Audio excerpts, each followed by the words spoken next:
America में इन दिनों राष्ट्रपति ट्रंप के ताबड़तोड़ एक्शन देखे जा रहे हैं।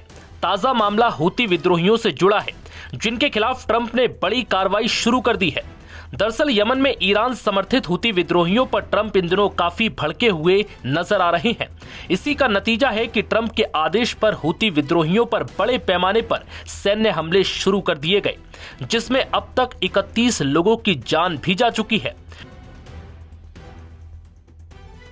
ट्रंप ने हूती विद्रोहियों को खुली चेतावनी दी है कि अगर उनकी गतिविधियां नहीं रुकी तो वो उनकी जिंदगी को नर्क से भी बदतर बना देंगे। इतना ही नहीं, ट्रंप ने हूती विद्रोहियों का समर्थन करने पर ईरान को भी चेतावनी दे डाली। ट्रंप ने धमकी भरे लहजे में कहा कि ईरान को हूतियों का समर्थन करना तुरंत बंद कर देना चाहिए। इस बीच व्हाइट हाउस ने सोशल मीडिया एक्स पर बयान जारी कर लिखा, लाल सागर में अमेरिकी जहाजों पर हूती के हमलों से रक्षा के लिए राष्ट्रपति ट्रंप सख्त एक्शन ले रहे हैं। बहुत लंबे समय से अमेरिका के आर्थिक और राष्ट्रीय हितों को हूतियों से खतरा रहा है, लेकिन ट्रंप के राष्ट्रपति रहते अब ये नहीं होगा। हालांकि इस बीच सवाल यह है कि ट्रंप अचानक हूती विद्रोहियों पर इतना क्यों भड़के हैं। ट्रंप ने एक बयान जारी कर कहा कि आज मैंने यमन में हूती आतंकियों के खिलाफ अमेरिका के सैन्य हमलों को मंजूरी दे दी। हूतियों ने लाल सागर में अमेरिका और अन्य देशों के खिलाफ आतंक छेड़ा हुआ है। हमारे जहाजों और एयरक्राफ्ट पर ये लोग हमले कर रहे हैं। इनके प्रति बाइडेन का रवैया कमजोर था, जिस वजह से हूतियों के इरादे बुलंद हुए।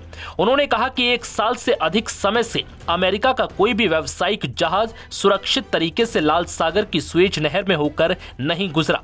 अमेरिका का आखिरी युद्धपोत इस रूट से 4 महीने पहले गुजरा था, जिस पर हूती विद्रोहियों ने दर्जन भर से ज्यादा हमले किए। ईरान समर्थित हूती विद्रोही लगातार अमेरिकी जहाज पर मिसाइल से हमला करते रहे हैं। इससे हमारी और वैश्विक अर्थव्यवस्था को अरबों डॉलर का नुकसान पहुंचा है और निर्दोष लोगों की जिंदगी को भी खतरा हुआ है। ट्रंप ने कहा कि अमेरिकी जहाजों पर हूती हमलों को बर्दाश्त नहीं किया जाएगा।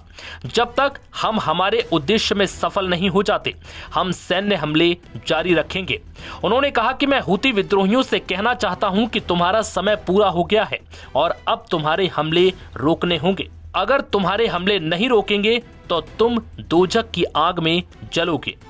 बता दें कि जनवरी में ट्रंप के राष्ट्रपति पद संभालने के बाद ये मिडिल ईस्ट में अमेरिकी सेना द्वारा किया गया अब तक का सबसे बड़ा सैन्य हमला है।